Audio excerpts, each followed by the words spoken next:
Hello, everyone, and welcome to another episode of Getting Hammered. I am your host, Mary Katharine Ham. I'm here, as always, with my co-host, Vic Mattis of the Washington Free Beacon.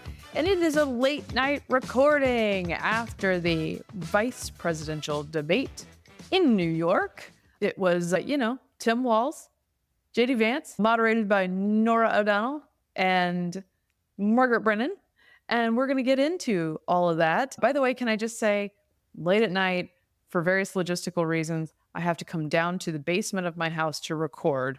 And I believe I spoke about on this very podcast the threat of hunch kickets. Oh. And I walked into the room that I'm recording in, and unbeknownst to me, I walked right past one of those little a-holes. And then I had to call my husband down here to deal with it. You went back upstairs and you So had what I'm to, saying is I have faced almost as much of a challenge as Tim Walz tonight. I am, yes, which is that's quite the challenge. I'm actually in our main floor because I just didn't feel like bringing all the equipment down to the basement. And so the kids will have to put up with this. But nevertheless, the other thing is I haven't had that much of a problem with those hunch kickets, as you put it, Mary Katharine, because I forgot to mention not long ago, we had a snake. Oh, okay. Well, that probably took care of that for you. I was going to say, you choose your animals. I said, well, yes. I hadn't had much of a mouse problem or a cricket problem. And you know what? I don't mind a non-venomous brown snake. And I wasn't here, of course, thank God. But Kate and my son, they dealt with it. They brought it outside. They didn't kill it. They brought it back out. I would definitely take a resident snake over those things. Totally. Anyway, here we are. Speaking of resident snakes, let's talk about politicians. Hey. Oh boy, let's do it. Okay.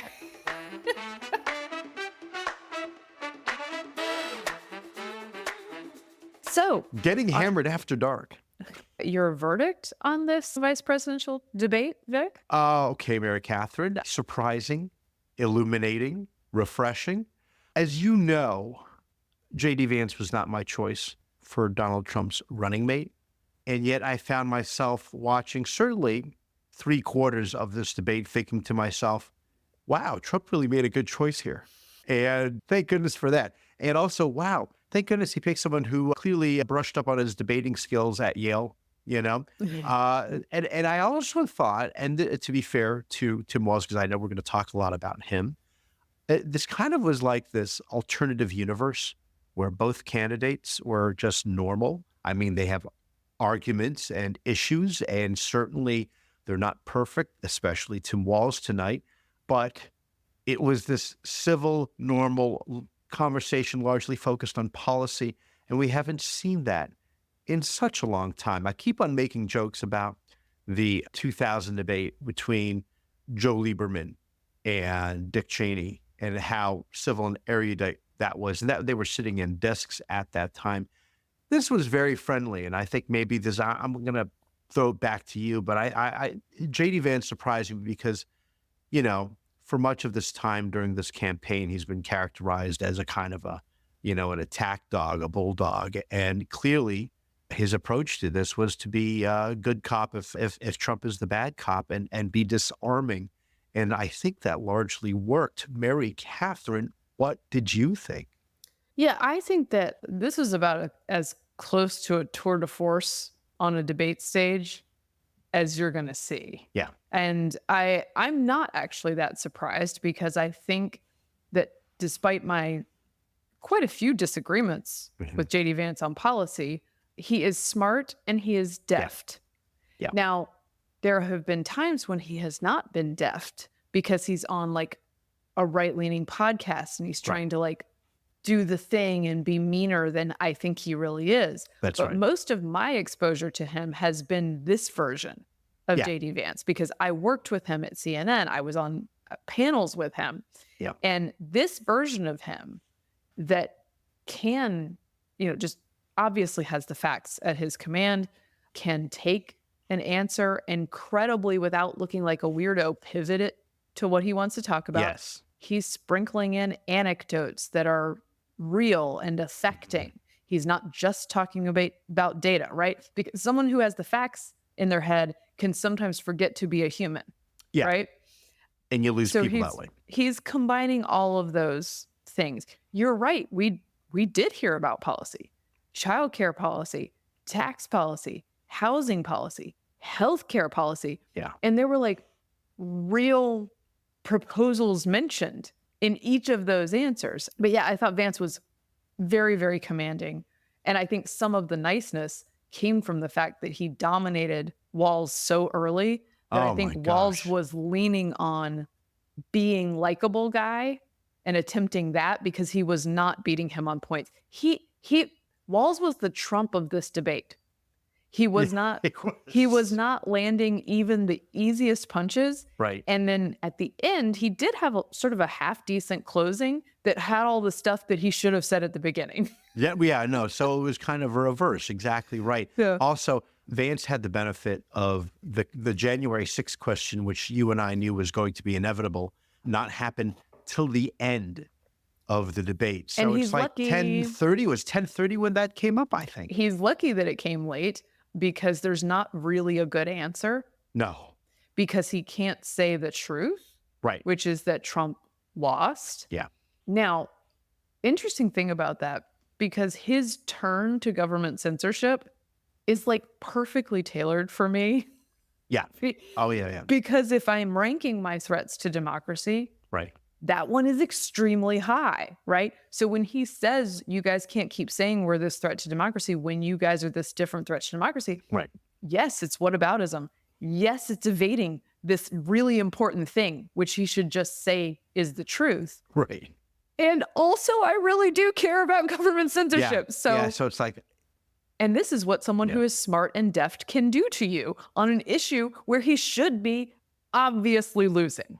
right. They're going to ask him about the electors and this and the slate of, board certify, to certify the election. And he knows what the talking points are, Vance, which is, and they're weak because it's, I'm focused on the future. We get it. You don't want to talk about the past, but your running mate does.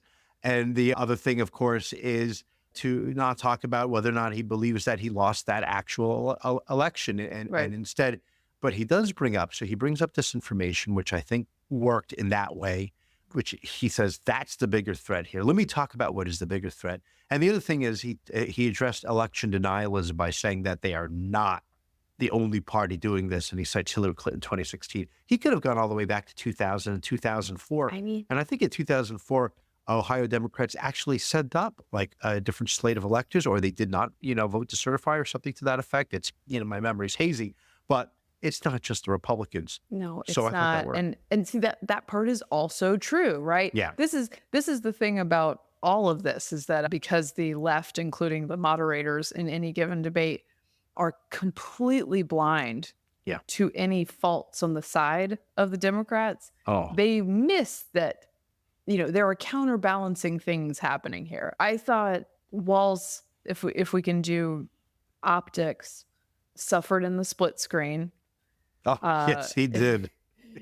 Vance is very good at keeping a thoughtful, concerned, occasionally bemused face. Poise. Yeah, there was a lot of amusement, and that's been going viral now. Well, and this is the thing. We haven't talked about whether any of this will matter. Of course. But if you're good on the skills, but I want to congratulate someone for like skillfully doing a debate because I admire this skill. So if you're there's a real art to it. If you're good on the skills, if you're good on acting like a human, and you win the meme war, like that's about as good as it's getting. Yeah, I mean, you end up getting sort of a pass for the J6 evasions because, it's so remarkable. This is the society we live in. The moment you're talking about is he sort of broke the fourth wall and looked at the camera in a Jim from The Office style take. People love that. Said, we're all thinking the same thing. It's this guy's ridiculous. And that's going all over the place, as it should. But yeah, that's just a pretty solid win. My gut is that it won't matter at all, that it was a pretty solid win. Aside from just, look, there's a chance that much like with Kamala, the people who tuned in looking for, is this person the terribleness that I've heard that she is? Same with JD Vance, right? A lot of people heard this exaggerated version of him and they might tune in and go, I don't know, like that's quite a bit better than I Yeah. expected. Certainly passes a plausibility test. Those first 20 minutes are likely what everybody's watching, and they were extremely good for him Yeah. and not very good for Walz at all. Right, because going into it, of course, the media narrative, is very negative for J.D. Vance, right? And sort of a general idea of who we think he is, and sort of this wonderful granddad, aw shucks, coach, vibe for Tim Walz, the governor of Minnesota. And instead it backfired and it went in reverse. It's also indicative of how many of these adversarial interviews J.D. Vance has done without being obstreperous or without being rude to the moderators. And he could be, because they deserved it, in my opinion. And Walz has been shielded. You think about Tim Walz at the Minnesota State Fair being, asked tough questions. I think it was probably about Israel at the time, and then deciding to flee. And he couldn't flee from this debate. What did you think, Mary Catherine, about the moderators? Just so bad. They're bad. They're just bad. so bad. It's so what obvious who they're siding for. What first got me? Although, look, let's go with their first two questions. Okay. Number one, I'm going to shout out a John McCormick critique. I appreciate that the first question they asked was about a strike on Iran from Israel. Yeah. And what a vice president in the Situation Room would do in that situation. I appreciate the subject of the question. John McCormick noted, why are they asking preemptive strike when Iran just hit them with hundreds of missiles? So that's a good point about the first question. So that's out of the gate. Second question, I believe, was a hurricane question where my home state, and I don't think we've talked about it. I talked about it on TV on Sunday. Yeah.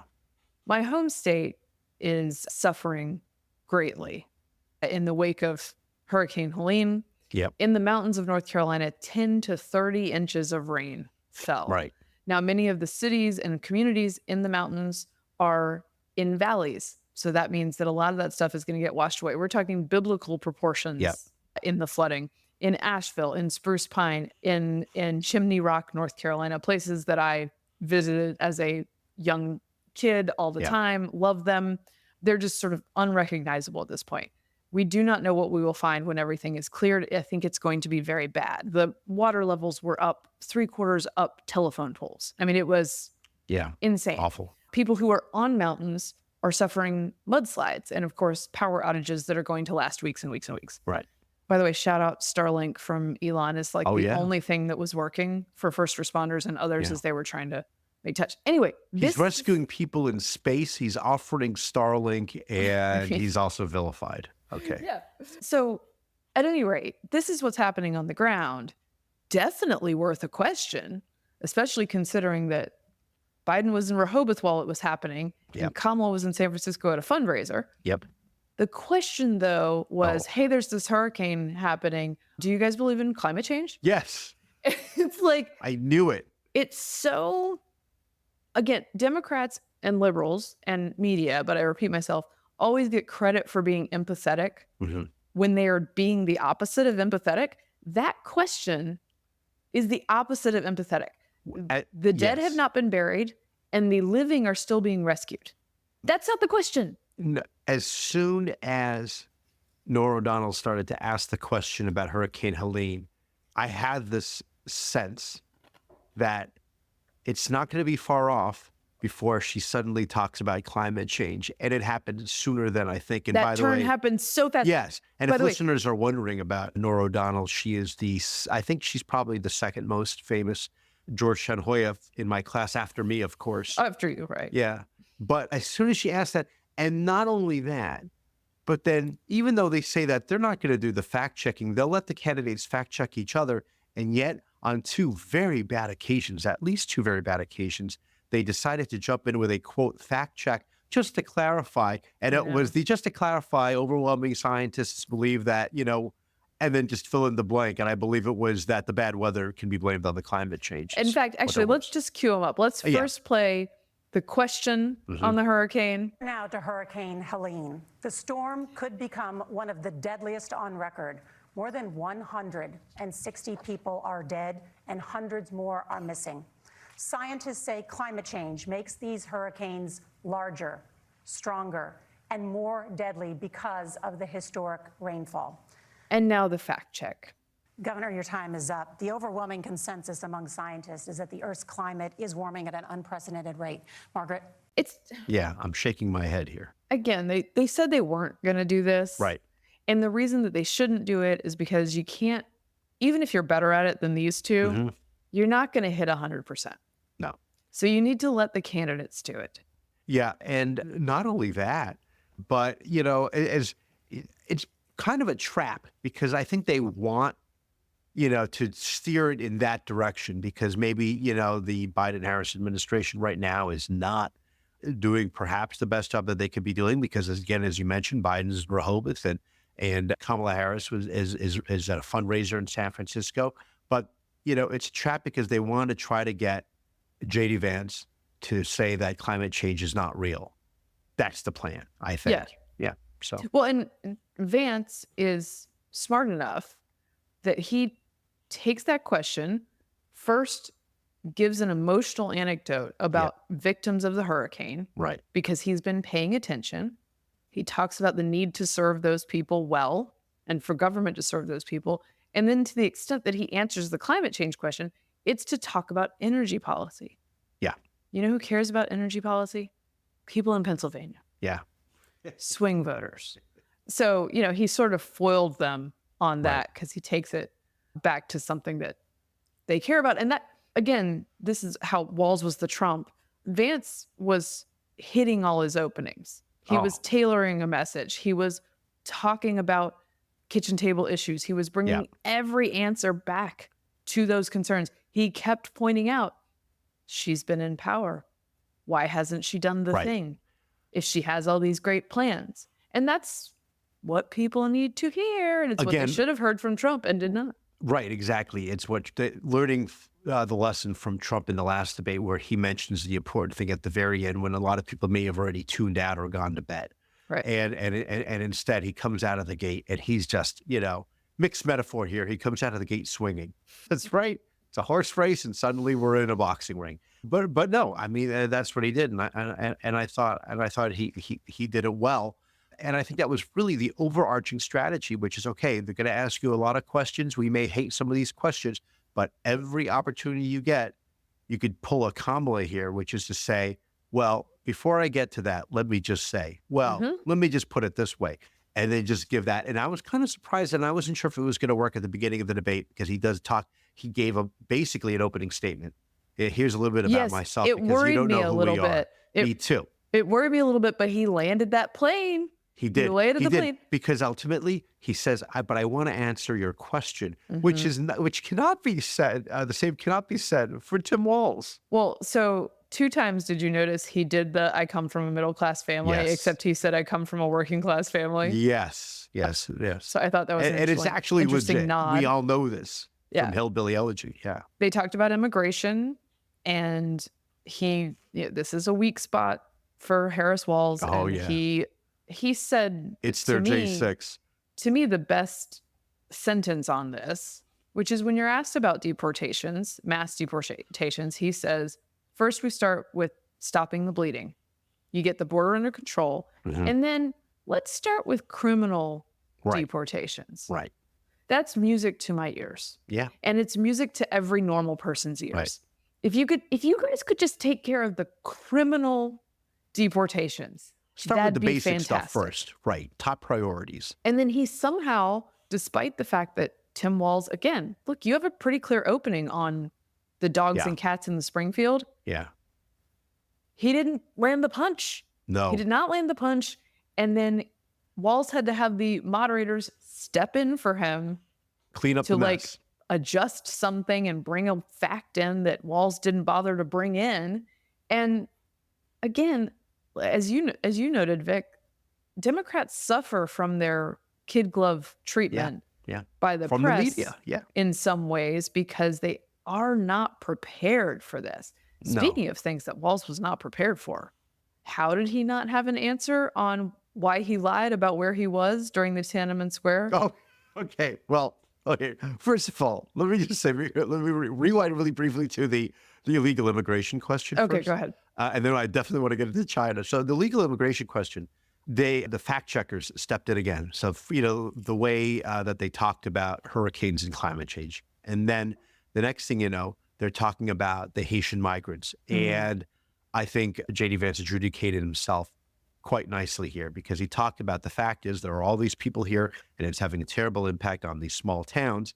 And then Margaret Brennan says, yes, well, to clarify, they're all there legally. That's a fact check that they said they weren't going to do.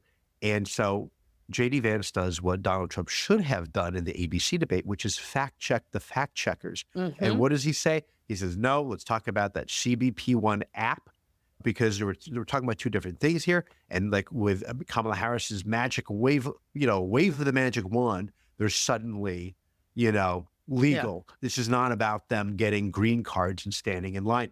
And you could see in the looks on their faces of both Margaret Brennan and Norah O'Donnell, and they were just testy. It was a priceless look.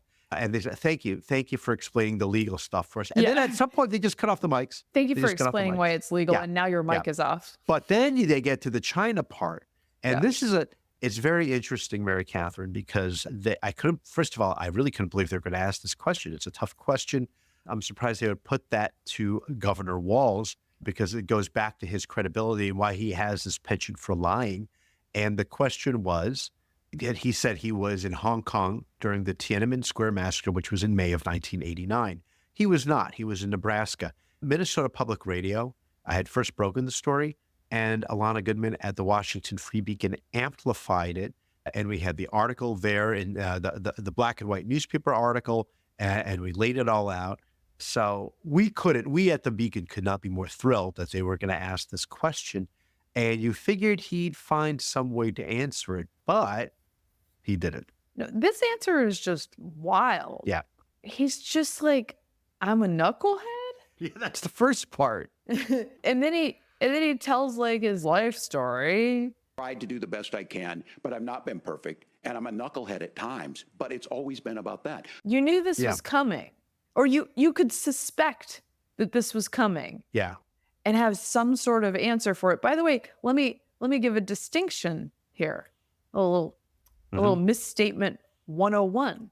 When Tim Walz said on the debate stage tonight, I've made friends with school shooters. Oh, I know. I've become friends with school shooters. I've seen it. Look, the NRA. That was a misstatement. Yeah. That was an innocent misstatement. He meant the survivors of school shootings. Right. That's right. what he meant. That's right. We all know that. We'll goof on him a bit, but we know it's a misstatement. It's a gaffe. The other things are lies, my dude. They are lies. They're not misstatements. Right. It's not being a knucklehead. It's such a cop-out.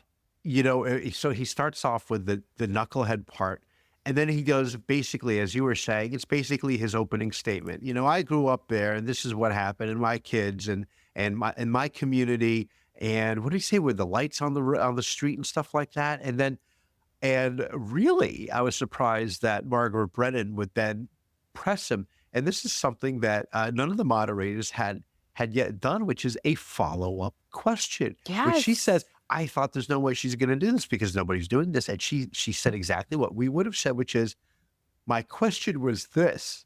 And I think they were taken aback, like, how dare you? No, they don't expect that. I almost held a funeral for the idea of the follow-up question last week. I thought it was done. Yeah. and I couldn't believe that she did it. And I don't think that Walz could believe it either, because he looked like a deer in the headlights. Yeah. Well, he looked like a deer in the headlights for much of the night. For he's a lot of hunter. it, yeah. So he just was on the other side this time. Now he knows the hunter's been hunted. That was another policy discussion about guns. By the way, you know that Vance really won the debate when you look at this handful of tweets I'm going to read to you right now. Okay, yeah. And look, like, I do enjoy when a win is decisive, right? So when Trump and Kamala Harris faced off, when Trump and Biden faced off, it was like within 4 seconds we knew who won that debate. When Trump and Kamala faced off, pretty clear afterwards. Like, everybody but the biggest Trump boosters were like, she bested him. Right. This one, even more decisive than that one. And here's how you know. Tim Miller, Gotta admit, JD's ability to code switch from a sociopathic ass who is ambivalent to human suffering on MAGA Bro podcast to a guy who credibly seems like he doesn't want other people to die on the debate stage is a useful political skill that he has deployed with effect. Translation, a grand slam. Yeah, that is high praise. David Frum. Vance is going home tonight with Walz's wallet. Vance didn't even have to snatch it. Walz just handed it over along with a bunch of unearned compliments to Vance's fine character. Wow. Yeah. And yeah. I think and also David Axelrod. Oh, David Axelrod too? Right. And he just said, just to be clear, and I'm just paraphrasing here because I don't have it in front of me, but just to be clear, vice presidential debates don't matter. Which is, of course, what we say, but he's saying this obviously knowing that everyone's talking about how amazing J.D. Vance is and how Walz, and he's, for most of the beginning at least, had fallen flat on his face. In all likelihood, he is exactly correct about that. Yeah. This. Nothing has changed this race except for literally the time that they changed the candidate in the race. So I don't anticipate a big boon for Trump and Vance at this time. Yeah. However, I guess there's an off chance that the VP debate might be slightly more important because we are now watching what happens when the VP becomes really important because the president done lost his mind. That's right. By the way, we don't have a president right now. No. Vic. We don't have a president. That should have been a question, maybe. Yeah. Yeah. What is he doing and who's hey, you guys, what would you do if the president had a non-working brain and you were the vice president? How would you handle that? And yes, suddenly it does matter. So I get it. And we've said this on the show before that these things don't actually move the needle. That said, I'd say for me personally, I thought to myself, okay, if Trump were to win, something were to happen to Trump, J.D. Vance, who's 39 going on 40 or what have you, who's not a lot of experience there as a junior senator from Ohio, smart, but very young. Yes.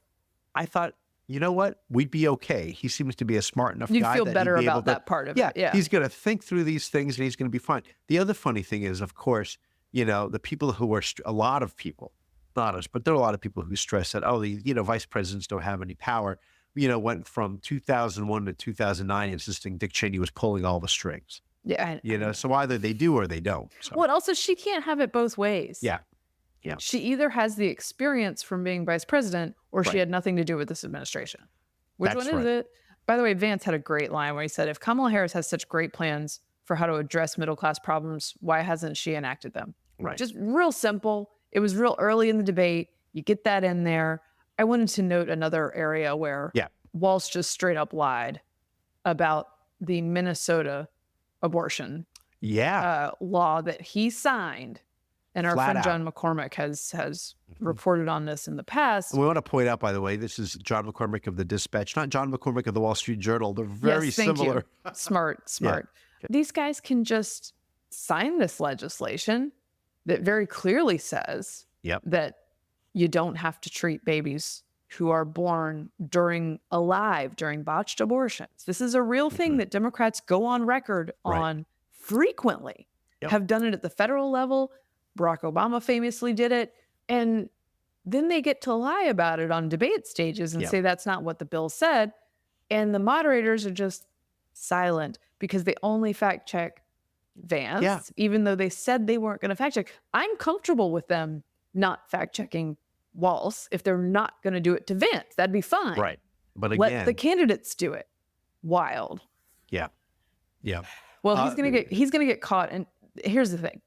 Press will do follow-ups on the fact check for this, and they will say, in all likelihood, that he's just wrong on that one. He's just that's not the truth. Yeah, that was probably one of the more pointed moments of the debate. That was, other than that, it was very civil. But at that particular point, Vance wanted to nail him down and say, that no, you actually support this, and he's just had to deny it the entire time. He called it barbaric, which is what it is. Yeah. And, it actually, look, I don't think any Republican candidate should want to be talking about abortion for that long. Sure. Because they went for a long time. However, he did as well as he could have, basically. He hit the weak spots that Democrats do have.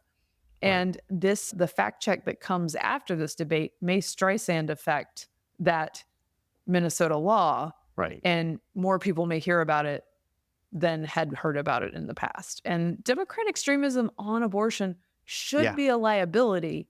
It's just not, because media doesn't cover it at all. That's right. They try to sweep that under the rug, but in fact, it is very macabre. It is, as Pope John Paul II would talk about, the culture of death, and they're into that. And so, great, let's talk about it. And then I was actually surprised that Tim Walz brought up that poor woman Amber, who died and she had taken the abortion pills. Remember, and so this was in Georgia, I believe, and they were blaming it on basically Trump and efforts to, since the overturning of Roe v. Wade, and basically saying that, Trump is to blame for this woman's death, which is not the case at all, because she had gone to a hospital to have a standard procedure that should have been done, but she went to a hospital that didn't do it, and they waited too late. But it had no bearing on, they were trying to tie it to this heartbeat bill. But of course, what she was trying to, and sorry, content warning here, but, she was trying to abort, her twins, and they had already died. And so, tying it to Trump and then saying it's Trump's national abortion ban, it was insane. And I don't even know if Walz really got that much into that detail, but they're also, a thing they're doing too, to some extent, is they're Streisand affecting the sepsis that can happen with unmonitored by medical professionals, medicinal sort of like medication abortions. That's right. Because if, again, yes, we're getting into sort of nitty-gritty details here. If all the tissues do not clear with a medication abortion, you do have to have another procedure, or you will have sepsis, which can lead to death quite quickly if you turn the corner. And one of the reasons that this can get out of hand is because these medication abortions happen without supervision. Right, you're popping a pill. And women are sort of told that there are no downsides to this and that they're very, very safe. Yeah. And they should probably be told that this kind of complication is very serious and can happen. And by the way, no state outlaws treating that condition at all. No. But yeah, there's a quick... shameless. I'll give the fact check from the Dispatch. This is actually Alex Demas writing on it. Minnesota Governor Tim Walz's progressive policy achievements in Minnesota have faced scrutiny since Vice President Kamala Harris chose him as a running mate. So Alex notes that the Minnesota Department of Health documents show that 8 infants were born alive during abortion procedures from 2019 to 2022. And in 2023, Walz signed legislation that repealed most of a statute designed to protect infants born alive after an abortion attempt. So there are actual real humans involved here who passed away under these circumstances. Yeah. So anyway, no fact check on that. Oh dear. This is it though, isn't it? This is the last debate, we're pretty sure. I mean, this might be the last debate of all time. And I don't mean... as some people say, it could be the last election of all time. No, I don't mean because democracy is dying. I mean because the media is dying. These sort of flagship debates, I don't know, Dana Bash and Jake Tapper did a good one. I wish we could get Brett Baer and Martha McCallum to do one. But it's these two we've seen most recently, not good.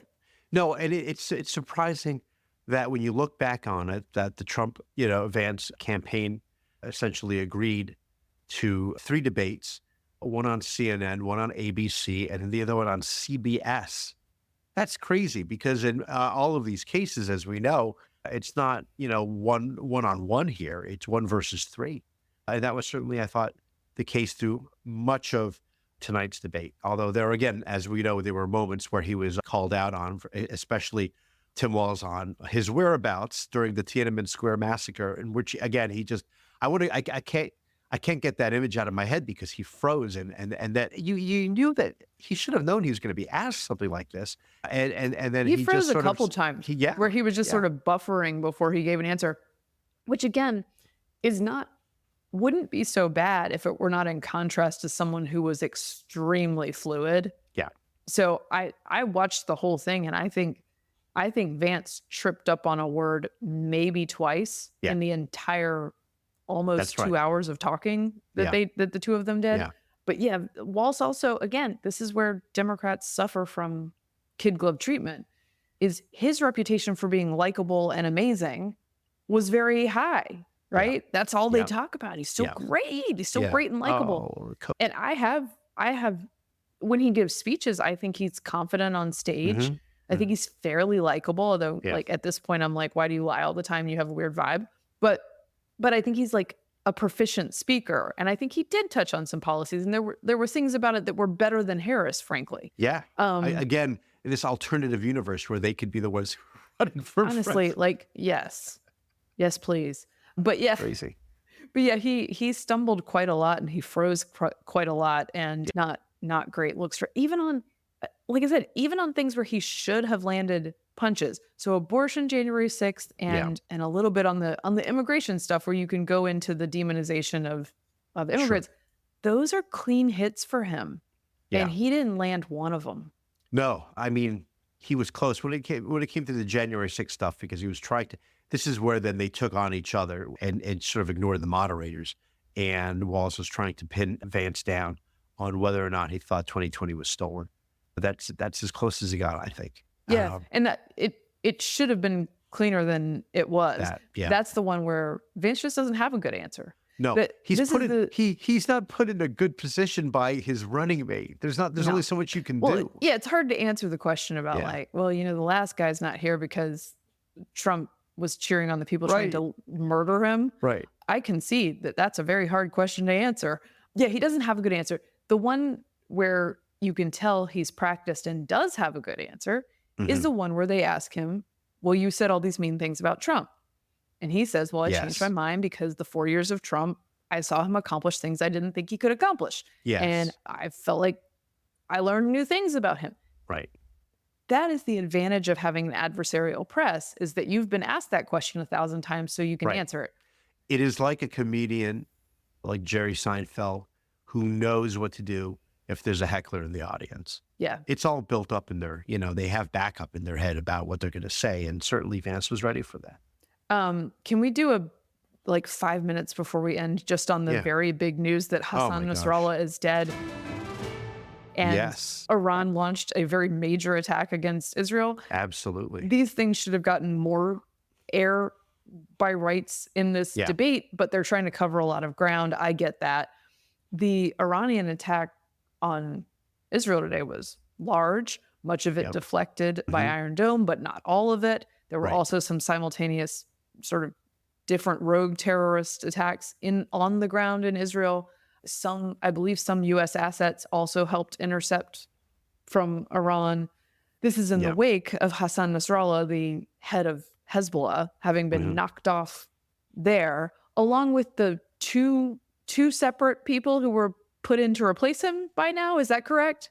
Or certainly the person who immediately succeeded him, he's gone. Yeah. And so within hours, one of them was gone. Within hours is what battlefield promotions, as it were. The IDF and the Mossad doing some very impressive work right now. It really is. It's like Michael Corleone level, tactics here, because you have to go all the way back to a point where Israel, in essence, let Hezbollah know that they're listening in on their phones, they would do something. So it was, intentionally that they would give that away and make it look like, whoops, they found us out.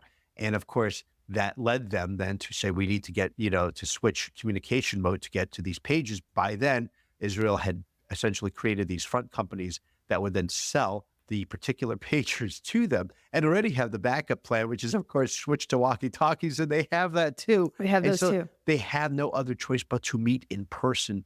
And that was when Netanyahu was in the United Nations giving his speech, where they thought, well, it can't possibly happen now while he's talking. And of course, that's when it happened. And it turns out it happened now while he was talking. It's amazing. This is, of course, a win, not just for Israel, but for much of the Arab Middle East as well. Lebanon, because Hezbollah, Lebanon in particular, Hezbollah is just a cocked and loaded gun pointed at so many people in the Middle East.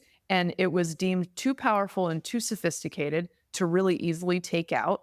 And so everyone was just living with that loaded gun. Right. This Iranian proxy that was very powerful and, like I said, has much more sophisticated munitions than Hamas in Gaza. Right. So a lot of people are celebrating, not just Israelis. I know American leftists don't understand that. They're still in the we're mourning Hassan Nasrallah. Oh, the obits and the descriptions of him in mainstream media and the Associated Press and the Washington Post and elsewhere are really something. You know, he was a wise man, really. People looked up to him. He was shrewd. Really detestable stuff. Yeah. So this is a victory for a lot of people, a lot of sane people who want to live good lives in the Middle East, and victory for Israel can be victory for us as one of the masterminds of the Marine barracks. The bombing went and down the U.S. Embassy in these attacks. Yep. And so that's a nice one to notch some 40-something years later. Finally, yeah. But yeah, so kudos to them on the work. And then the question becomes, now that there's been this Iranian attack in retaliation, everyone goes, oh, stop escalating. Yeah. Well, they just shot all these missiles into Israel, who, by the way, I note again, because I think it's really important, 80,000 people have been evacuated out of the north of Israel since October 7th. This is why this is happening now, this operation. It's so important for that country to regain security and what's the word I'm looking for? And like trust in the IDF and the Mossad to protect the people who live in the north, or else no one can go back to the north. That's right. And this is, they're getting on the way to doing it, but now it has opened up this whole other can of worms. Again, they had to do it because, you know, there was a UN resolution that goes back to 2006 that said that, you know, Hezbollah has to move out of that section north of Israel. And they didn't. And there's nothing they can do about it because Hamas is very powerful. It's an Iranian proxy. It's got a lot of weapons. And so they just stayed there. And Netanyahu had made mistakes along the way as well, including a willingness to want to try to make peace with some of these people.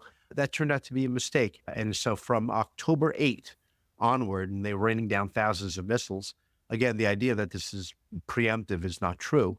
They just finally said enough is enough. And they didn't want to do it before because, getting the entanglements of having to launch another war, it's complicated and costly. But at this point, you know, all bets are off. What do they got to lose now? They might as well just go all in. Well, and at this point, this is perhaps if there's a they're done. If there's a silver lining to the fact that we don't have a president, basically, it is that I guess Israel doesn't have to listen to him when he says don't do stuff. When he says don't do it. When Iran's certainly alone not because they listening feel to like him. They're alone. Remember, that's the line to Iran: don't. Yeah. Don't do it. Don't do it. That's right. So nobody's listening to the old man. That's where the United States stands today, which is it has no authority. It's a joke. And so people condemn, people say, don't do this, don't do that. They're going to do it. And again, Israel is going to have to, feels like it has to fend for itself. I am glad that the United States, even in this administration, says that, that's crossing a line when Iran fires missiles. Yeah. At least we've got lip service. Right. It does feel like I am always bracing for the idea that this administration is working behind the scenes to try to figure out a way to bolster Iran at every turn and bail them out. Right. When in fact, victory for Israel could bring peace and stability more quickly than all of the appeasing you've been doing. Again, realignment, Israel becomes a strong horse. So what they recognize over there is strength. And you have a lot of people who actually resent, Iran and its proxies, in particularly, Sunni Arab countries, right? And in Lebanon, it's Sunni Arabs, you got Maronite Christians. They don't want Hezbollah there. Yeah. But they're too intimidated. The Lebanese government can't do anything. The Lebanese army can't do anything about it. Yep. They offer, everything. Hezbollah offered social services and education and all these different things. So this changes the calculus, and it's going to be messy, obviously, when, in the short term. But in the long term, this could be a very good reimagining, we hope. Yeah. Well, we are going to attempt to nail the landing tonight, just as J.D. Vance did, closing out his debate performance. He did do a nice thing where he was like, I'm really proud to be doing this. Yeah. And he was respectful, of course, to Walz. And they said, I'm really proud to be doing this. And whether you vote for me or not, I'm rooting for you. And I was like, wow, that's nice. Wasn't that something? It's nice. It's okay. So it's like, people who want to hate him, it makes it harder. Yeah. Too. Yeah. So that's it. I also want to shout out Samaritan's Purse is a great nonprofit for helping in Western North Carolina and East Tennessee. I should not leave them out of the equation either. There's really tough stuff going on there as well. Samaritan's Purse is really good at on-the-ground disaster relief in many places, but they are headquartered in Western North Carolina in Boone. Mm-hmm. So they know the area intimately and they're doing great work. Great. So anyway, Okay. just one for your list that is approved and good and vetted. And if you could help out my home state, it's going to be a very long recovery from a very traumatic event. Absolutely, thoughts and prayers to everybody who is affected. Yeah. And that wraps up this special episode of Getting Hammered. Remember, you can subscribe to us on iTunes, Google Play, and YouTube. You can follow me on Twitter at Victorina Mattis. I'm at MK Hammer on Twitter, at MK Hammer Time on Instagram. You can follow the show at Getting Hammered Podcast on YouTube and Instagram and see pretty videos of us. Thanks so much for being with us on this late night that will be an early morning delight for you guys. Thank you for getting hammered responsibly. This has been a Nebulous Media Podcast.